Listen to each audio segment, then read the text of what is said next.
Pokemon. It's a game where high level equals good, low level equals bad. But sometimes a gimmick can carry a lower level Pokemon to beat much higher level Pokemon.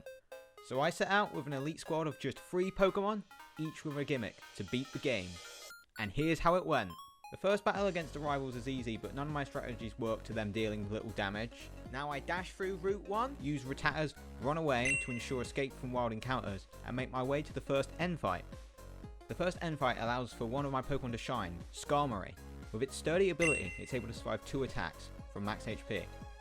And with Toxic, Protect, and its item, Rocky Helmet, it's able to deal considerable chip damage every turn. Its other 2 moves, Spikes and Stealth Rocks, are to synergize with Riolu, but we'll get to that later. With chip damage from Toxic and Rocky Helmet, we finish off N. The trainers in Route 1 all have a single Pokemon, and my strategy for these is use Toxic and Protect and slowly whittle down the HP. To prevent this video from being repetitive, most fights that aren't major are going to be skipped. At the end of Route 2, I fight Bianca. I use Spikes and Stealth Rocks to set up for my second strategy, and use Toxic as I feign. Now I send out Riolu and use Roar. Its item Focus Band gives it a 10% chance to survive any attack with 1 HP. I use Band over Sash as Band is infinite use and Sash is just a single use item. Riolu's ability, Prankster, gives +1 priority to status moves. With this I could use Copycat and Copy Roar and give it priority, to allow it for me to act first and continuously switch Tepig and Lillipup out. Skarmory's Stealth Rocks and Spikes would deal damage every time my opponent switched out. Riolu also had Protect to help with Toxic stalling and Double Team, a move that I didn't really use at all. With Bianca defeated, I head to the trainer school to fight Cheron. Cheron's Tepig has an Oran Berry. This was a problem as one of my Pokemon, Rattata, would not be able to use its signature strategy of a Focus Band, Endeavour and Quick Attack. So I use Stealth Rocks on Skarmory, and use Roar and Copycat to damage Purloin and feint Tepig, and finish off by Copycatting Scratch on Purloin, and use Quick Attack on Rattata. After defeating Cheron, it's now time for Chili, the first gym leader. This goes about as you would expect. Roar, Copycat, and finish with Toxic Stall. With the first badge in hand, we crush Team Plasma. Now we're on Route 3, and we're fighting a double battle. Most of my gimmicks revolve around single battles, and completely collapse in double battle. Ultimately, I just use Toxic on both Purloins, and pray that I land a few Protects in a row. I progress to fight Cheron, and use the same strategy as before, and finish him off with Copycat on Fury Swipes. After defeating Team Plasma again, we arrive in Nakrati City, the location of the first roadblock, N. N leads with a Pidove, with Quick Attack. Quick Attack has priority, and would invalidate 2 of my 3 Pokemon. So I lead with Skarmory, set up Spikes, and KO the Pidove with Toxic damage. And with Roar, Copycat, and Spikes damage, I finish off the rest of N's team. Now I'm fighting normal gym leader. I use Endeavour twice, as the ally will use a potion on low HP, Quick Attack to finish off the Herdier, and Toxic and Protect to beat Watchog. Nothing of note happens in Pinwheel Forest other than a double battle where both Pokemon have Razor Leaf, but they lose to Toxic. After crossing the Sky Arrow Bridge, we arrive in Castelia City. I show Team Plasma the real meaning of fear and do the same to Berg and collect my 3rd badge. Now I head to Route 4 and fight Bianca. And can you guess how this goes? I get 4 Focus Band procs in a row and beat Bianca with just Rattata. With Bianca defeated, I head to face the first major roadblock of the run, Cheron. At this point, I had a self-imposed rule to not use healing items, but this fight forced me to break the rule. Every single Pokemon Cheron had was a huge threat to every strategy I was using before. Quick Attack on Pidove, and multiple hit attacks on Pignite, Liepard, and Pansage to prevent Sturdy and Focus Band, and a permanent Sandstorm, so even if I survived with Focus Band I would faint to the sand. I lead with Skarmory, use Stealth Rocks for later, and use Rocky Helmet to finish off Pidove. Now I have to get lucky and dodge a Smog or Armfrost from Pignite, and now I can use Roar and Copycat, but only for 12 turns as I will faint from the Sandstorm damage. With the damage from Stealth Rocks and Roar, I finish off the rest of the Pokemon with Rocky Helmet damage. Wow, I sure hope the next fight isn't equally as hard. The second end fight is also pretty hard. He has a Sigilif with Magic Guard, so the only way I could beat it was to activate Focus Band twice, once on Riolu and once on Rattata. So a 1% chance. And on top of this, every time I reset, I have to watch a long cutscene. On my final winning run, I use Spikes on Skarmory, avoid a Sand Tomb with Riolu, and use Copycat and Brawl to beat N's other 3 Pokemon. I then send out Rattata, avoid an Air Cutter, which would not put Sigilif in kill range, so I use Endeavour again, activate my Focus Band, and land the finishing blow with a Quick Attack. With my restrictions on items gone, I just spam potions and kill all of Elisa's Pokemon with Rocky Helmet damage. After collecting my 4th badge, we move to fight the hardest fight in the run, It's Charon again, with all the same problems as last time, but with one major difference. He doesn't lead with Tranquil, his Pokemon that prevents my most reliable strategy against a large amount of Pokemon of Raw and Copycat. And also, my Focus Band Endeavor Rattata. Yeah, I didn't have a great plan for this one, and I just reset and spammed potions on Skarmory until it didn't use multi-hit attacks and Rocky Helmet did most of the work. We crossed the Driftvale Drawbridge, a bridge with an infinite source of money, and arrived in Driftvale City. Shortly after, we head to Cold Storage, hit the subscribe button, and once again, beat Team Plasma. Now I fight Clay. Yeah, you know how this goes at this point.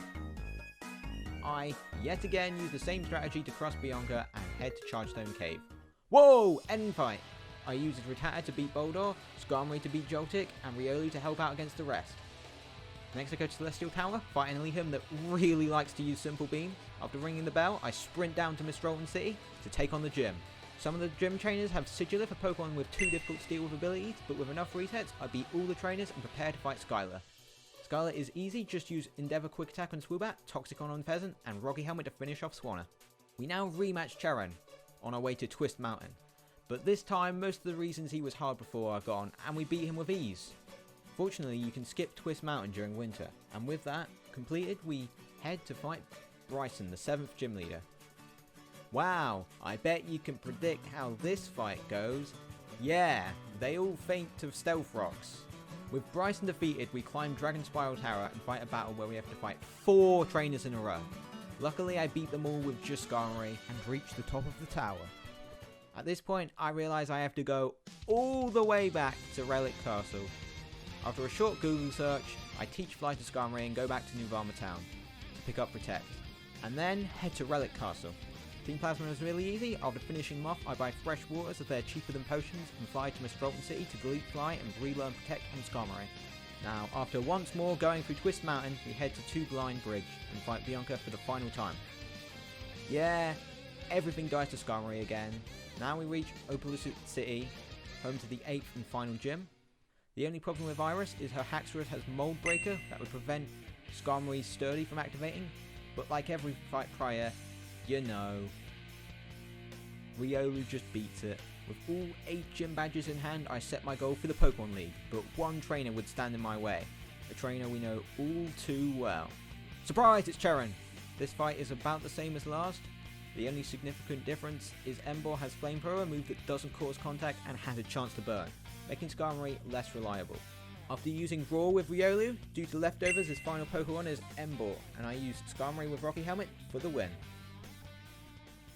With the final obstacle taken care of, I make my way to the Pokémon League and fight Caitlyn, because I expect her to be the hardest, as she has a Reinipus with Magic Guard, an ability that only Rattata could beat, and a Sigilif with Wonderskin, making both Riolu and Skarmory struggle to defeat it. In addition to this, she has no contact moves, so Rocky Helmet would not work. The final strategy revolves around using Rattata using Endeavor 3 times to deplete her full restores and Quick Attack to finish off. Then, landed Toxic through Wonder Guard and used potions until Sigilif faints. Now I use Endeavor and Quick Attack to finish off Gothitelle. I use one of my 4 Max Revives to bring back Skarmory and Sturdy and land a Toxic and wait until Mishana faints. The next Elite Four member I fight is Chantal. Chantal's Ghost-type Pokemon make Rattata useless, and 2 of her Pokemon don't make contact, making Skarmory much weaker. I use Raw Copycat to weaken Chantal's team, and use Rocky Helmet to beat Cofagrigus and Golurk. I use Revives until Focus Band procs, and use Potions to heal Skarmory to Sturdy range, and use Toxic to beat both Chandelure and Jellicent. Man, surely Grimsley and Marshall are gonna be just as hard, right? Wrong, idiot! Both of them died to Skarmory using Potions. With all Elite Four members defeated, I make my way to the Team Plasma Castle for the final fight of the run. After crushing Zekrom, we fight N. The first problem with N is he has 6 Pokemon, so I would likely run out of PP if I use Raw and Copycat, and his lead, Reshiram, had Terra Blaze, which would bypass Skarmory's Sturdy. So I lead with Rattata, activate my Focus Band, use Endeavor twice as he heals with a full restore, and finish with a Quick Attack. With its job done, Rattata faints, and I send out Skarmory and use Stealth Rocks on his Zoroark. Skarmory faints, and I use Revives until he misses a Focus Blast and try my chances for a Roar. It lands, and I continue to use it until Caracosta is sent out, and I faint to a Aqua Jet. Now I send out Skarmory and use Rocky Helmet damage to faint both Caracosta and Zoroark. End's next Pokemon, Kling Clang, has Hyper Beam. I wait until he starts to use it and send out Riolu to finish off Vanilluxe and Kling Clang. Rocky Helmet Damage scores the final KO on Archeops and I win the battle. Ghetsis challenges me, I lose, and use this NPC to teleport back to Plasma Castle. Now it's time to finish this. Ghetsis leads with Cofagrigus, so I lead with Skarmory.